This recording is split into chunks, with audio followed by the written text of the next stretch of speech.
Religion drives man into madness అంటుంది తస్లీమా నస్రీన్ తన లజ్జా ముందు మాటలో. అంటే మతం మనిషిని పిచ్చివాడిని చేస్తుంది అని. ఇక కారల్ మార్క్స్ అయితే రిలీజియన్ ఈజ్ ద ఓపియం అన్నాడు. ఓపియం అంటే డ్రగ్, అంటే మతం మత్తు మందు వంటిది అని.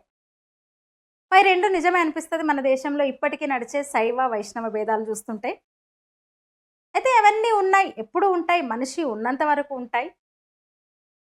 కానీ భారతీయతలో ఒక గొప్పదనం ఉన్నది. అదే అన్ని మతాలను సమన్వయం చేయడం. ఏకం సద్ విప్ర బహుదా వదంతి అన్నారు. అంటే ఒకటే సత్యాన్ని పండితులు రకరకాలుగా చెప్తారు అని. అది మన ధర్మం. అందుకే మన దేశంలో మనకు మతం కన్నా కూడా ధర్మం గొప్పది. ఒక మనిషి తన అనుభవంలో, తన ఊహలో ఏ రూపాన్నైతే భగవంతుడు అని తలుస్తాడో ఆ రూపాన్ని అతను స్వేచ్ఛగా ఆరాధించవచ్చు. కానీ నాదే గొప్పది అని చెప్పడానికి లేదు. ఎందుకంటే ఎవరి అనుభవం వాళ్ళది గనక.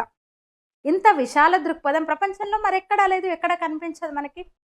ఈ సత్యాలను మన ఋషులు మనకు తెలియజెప్పారు. మనకు ఋషి పరంపర ఉంది, విజ్ఞానం ఉన్నది. అయితే ఎవరో ఒకడు వచ్చి, అది కూడా సృష్టి మొదలైన లక్షల ఏళ్ల తర్వాత పుట్టి, ఇదే సత్యము, నేను చెప్పిందే సత్యము, అది పాటించకపోతే చంపుతాను అనే సంకుచితత్వము ఈ దేశంలో లేదు. ఇప్పుడు ప్రపంచాన్ని ఏలే మతాల వయస్సు 2000 ఏళ్ల లోపు మాత్రమే. కానీ మనిషి పుట్టి మిలియన్ల సంవత్సరాలైంది. మన ఉపనిషత్తులు, మన భగవద్గీత, మన వేదాలు ఇవేవి కూడా మూర్ఖత్వాన్ని, మూఢత్వాన్ని బోధించలేదు. అన్నీ కూడా ప్రశ్నించి తెలుసుకోమంటాయి. ఇప్పటికైనా మనం మేల్కొనకపోతే మన గుడులు శిథిలాలుగా మారినట్టు, మన విజ్ఞాన గ్రంథాలు తగలబడినట్టు, మన అద్భుతమైన సంస్కృతి నామ రూపాలు లేకుండా పోతుంది. తస్మాత్ జాగ్రత్త.